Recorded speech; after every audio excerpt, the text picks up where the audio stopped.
जल्दी करो माँ, मुझे देर हो रही है, फिर ट्रेन में जगह नहीं मिलेगी। अरुण ने कहा।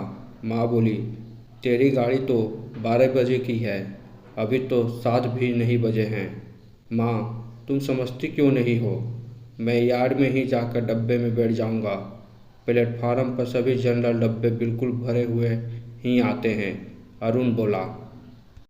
उन दिनों श्रमजीवी एक्सप्रेस ट्रेन पटना जंक्शन से 12 बजे खुलकर अगले दिन सुबह 5 बजे नई दिल्ली पहुंचती थी। अरुण को एक इंटरव्यू के लिए दिल्ली जाना था। अगले दिन सुबह के 11 बजे दिल्ली के दफ्तर में पहुंचना था। अरुण के पिता किसी प्राइवेट कंपनी में चपरासी थे। अभी कुछ महीने पहले ही वे रिटायर हुए थे। वे कुछ दिनों से बीमार थे। वे किसी तरह 2 बेटियों की शादी कर चुके थे। सबसे छोटे बेटे अरुण ने बीए पास करने के बाद एक कंप्यूटर की ट्रेनिंग ली थी। वह 1 साल से बेकार बैठा था। अरुण एक दो छोटी मोटी ट्यूशन करता था। उसके पास स्लीपर क्लास के भी पैसे नहीं थे, इसलिए पटना से दिल्ली जनरल डब्बे में जाना पड़ रहा था। माँ ने कहा, बस हो गया, मैंने पराठा और भुजिया एक पैकेट में पैक कर दिया है, तुम याद से अपने बैग में रख लेना। पिता ने भी बिस्तर पर पड़े पड़े कहा, जाओ बेटे, अपने सामान का ख्याल रखना। अरुण माता पिता को प्रणाम कर स्टेशन के लिए निकल पड़ा। यार्ड में जाकर एक डिब्बे में खिड़की के पास वाली सिंगल सीट पर कब्जा जमाकर उसने चैन की सांस ली। ट्रेन प्लेटफार्म पर पहुंची तो चढ़ने वालों की बेतहाशा भीड़ थी। अरुण जिस खिड़की वाली सीट पर बैठा था वह इमरजेंसी खिड़की थी। एक लड़की डब्बे में घुसने की नाकाम कोशिश कर रही थी। उस लड़की ने अरुण के पास आकर कहा, आप इमरजेंसी खिड़की खोलें तो मैं भी डिब्बे में आ सकती हूँ। मेरा इस ट्रेन से दिल्ली जाना बहुत ज़रूरी है। अरुण ने उसे सहारा देकर खिड़की से अंदर डब्बे में खींच लिया। लड़की पसीने से तरबतर थी। दुपट्टे से मुंह का पसीना पोंछते हुए उसने अरुण को थैंक्स कहा। थोड़ी देर में गाड़ी खुली तो अरुण ने अपनी सीट पर जगह बनाकर लड़की को बैठने को कहा। पहले तो वह झिझक रही थी, पर बाद में और लोगों ने भी बैठने को कहा तो वह चुपचाप बैठ गई। तकरीबन 2 घंटे के बाद ट्रेन बक्सर पहुंची। यह बिहार का आखिरी स्टेशन था। यहाँ कुछ लोकल मुसाफिरों के उतरने से राहत मिली। अरुण के सामने वाली सीट खाली हुई तो वह लड़की वहाँ जा बैठी। अरुण ने लड़की से नाम पूछा तो वह बोली, आभा। अरुण बोला, मैं अरुण। दोनों में बातें होने लगी। अरुण ने पूछा, पटना में तुम कहाँ रहती हो? आभा बोली, सगुना मोड़, दानापुर के पास। मैं बहादुरपुर। मैं पटना के पूर्वी छोर पर हूँ और तुम पश्चिमी छोर पर। दिल्ली में कहाँ जाना है? कल मेरा एक इंटरव्यू है। वाह, मेरा भी कल एक इंटरव्यू है। बुरा ना मानो तो क्या मैं जान सकता हूँ कि किस कंपनी में इंटरव्यू है? आभा बोली, लाल एंड लाल एसोसिएट में। अरुण तकरीबन अपनी सीट से उछलकर बोला, वाह, क्या सुहाना सफ़र है। आगाज़ से अंजाम तक हम साथ रहेंगे। क्या आप भी वहीं जा रहे हैं? अरुण ने राजा मंदिर में सिर हिलाया और मुस्कुरा दिया।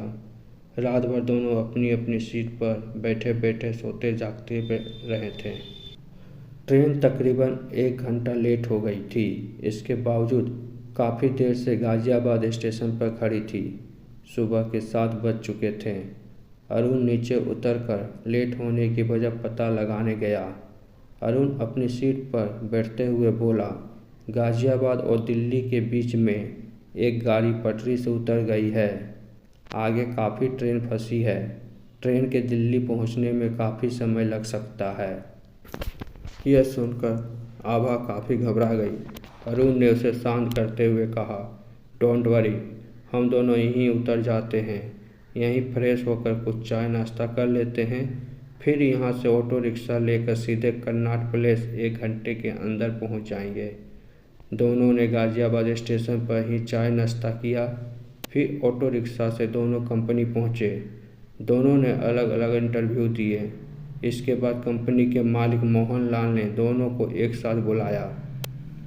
मोहनलाल ने दोनों से कहा, देखो, मैं भी बिहार का ही हूँ। दोनों की क्वालिफ़िकेशन एक ही है। इंटरव्यू में दोनों की परफॉर्मेंस बराबर रही है, पर मेरे पास तो एक ही जगह है। अब तुम लोग बाहर जाकर तय करो कि किसे नौकरी की ज़्यादा ज़रूरत है। मुझे बता देना, मैं ऑफ़र लेटर इशू कर दूँगा। अरुण और आभा दोनों ने बाहर आकर बात की, अपनी अपनी पारिवारिक और माली हालत बताई। अरुण और आभा दोनों ने बाहर आकर बात की, अपनी अपनी पारिवारिक और माली हालत बताई। आभा की माँ विधवा थी, उसकी एक छोटी बहन भी थी। वह पटना के कंप्यूटर इंस्टीट्यूट में पार्ट टाइम नौकरी करती थी, पर उसे बहुत कम पैसे मिलते थे। परिवार को उसी को देखना होता था। अरुण ने आभा के पक्ष में सहमति जताई। आभा को ये नौकरी मिल गई। मालिक मोहनलाल अरुण से बहुत खुश हुआ और बोला, नौकरी तो तुम भी डिजर्व करते थे। मैं तुमसे बहुत खुश हूँ। वैसे तो किराया देने का कोई करार नहीं था, फिर भी मैंने अकाउंटेंट को कह दिया है कि तुम्हें थर्ड एसी का अप डाउन रेल किराया मिल जाएगा। जाओ, जाकर पैसे ले लो। अरुण ने पैसे ले लिए। आभा उसे धन्यवाद देते हुए बोली, ये दिन मैं कभी नहीं भूलूंगी। मिस्टर मोहनलाल ने मुझे बताया कि तुमने मेरे खातिर बड़ा त्याग किया है। दोनों ने एक दूसरे का फ़ोन नंबर लिया और संपर्क में रहने को कहा। अरुण जनरल डब्बे में बैठकर पटना लौट आया। उसने किराया का काफ़ी पैसा बचा लिया था। माता पिता को जब पता चला कि उसे नौकरी नहीं मिली तो वे दोनों उदास हो गए। कुछ ही दिनों में अरुण के पिता चल बसे। अरुण किसी तरह 2-3 ट्यूशन कर अपना काम चला रहा था। जिंदगी से उसका मन टूट चुका था। कभी सोचता कि घर छोड़कर चला जाए, तो कभी सोचता गंगा में जाकर डूब जाए। फिर अचानक बूढ़ी माँ की याद आती तो आंखों में आंसू भर जाते। एक दिन अरुण बाजार में कुछ सामान खरीदने गया। एक 16-17 साल का लड़का अपने कंधे पर एक बैग लटकाए कुछ बेच रहा था। उसके एक पैर में पोलियो का असर था। लाठी के सहारे चलता हुआ वह अरुण के पास आकर बोला, भैया क्या आपको एक पापड़ चाहिए? 10 रुपया का एक पैकेट है। अरुण ने कहा, नहीं चाहिए पापड़। लड़के ने थैले से एक शीशी निकाल कर कहा, आम का अचार है, चाहिए? पापड़ अचार दोनों घर के बने हैं, माँ बनाती है। अरुण के मन में दया आ गई। उसके पास 5 रुपये ही बचे थे। उसने लड़के को देते हुए कहा, मुझे कुछ चाहिए तो नहीं, पर तुम इसे रख लो। अरुण ने रुपए उसके हाथ में पकड़ा दिए। दूसरे ही पल वह लड़का गुस्से से बोला, मैं विकलांग हूँ पर भिखारी नहीं, मैं मेहनत करके खाता हूँ। जिस दिन कुछ नहीं कमा पाता, माँ बेटे पानी पीकर सो जाते हैं। इतना बोलकर उस लड़के ने रुपए अरुण को लौटा दिए, पर वह अरुण की आंखों में उम्मीद की किरण जगा गया। वह सोचने लगा, जब यह लड़का ज़िंदगी से हार नहीं मान सकता है तो मैं क्यों मानूं। अरुण के पास दिल्ली में मिले कुछ रुपए बचे थे। वो कोलकाता गया। वहाँ के मंगला मार्केट से थोक में कुछ जुराबे, रुमाल और गमछे खरीद लाया। ट्यूशन के बाद बचे समय में न्यू मार्केट और महावीर मंदिर के पास फुटपाथ पर उन्हें बेचने लगा। इस इलाके में सुबह से लेकर देर रात तक काफ़ी भीड़ रहती थी। अरुण की अच्छी बिक्री हो जाती थी। शुरू में अरुण को कुछ झिझक होती थी, पर बाद में उसका इसमें मन लग गया। इस तरह इसने देखा कि एक हफ्ते में तकरीबन 700-800 रुपये तो कभी 1000 रुपये की बचत होती थी। इस बीच बहुत दिन बाद उसे आभा का फ़ोन आया। उसने कहा, अगले हफ्ते मेरी शादी होने वाली है, कार्ड पोस्ट कर दिया है, तुम ज़रूर आना और माँ को भी साथ लाना। अरुण माँ के साथ आभा की शादी में सगुना मोड़ उसके घर गया।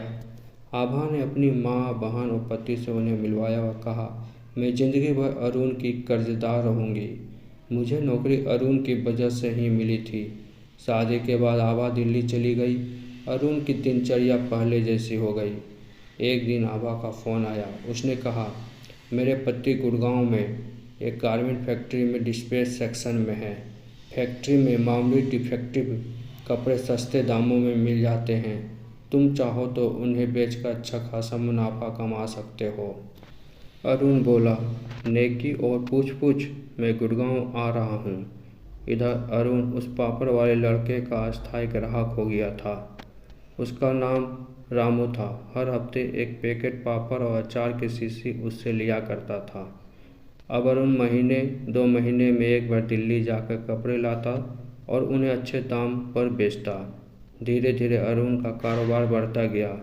उसने कंकर बाग में एक छोटी सी दुकान किराए पर ले ली थी। बीच बीच में कोलकाता से भी थोक के कपड़े लाया करता था। कारोबार बढ़ने पर उसने एक बड़ी दुकान ले ली। अरुण की शादी थी।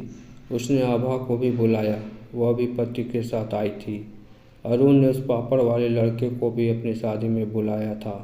शादी हो जाने के बाद जब अरुण अपनी माँ के साथ मेहमानों को विदा कर रहा था, अरुण ने आभा को उसकी मदद के लिए थैंक्स कहा। आभा ने कहा, अरे यार, नो मोर थैंक्स, हिसाब बराबर, हम दोस्त हैं।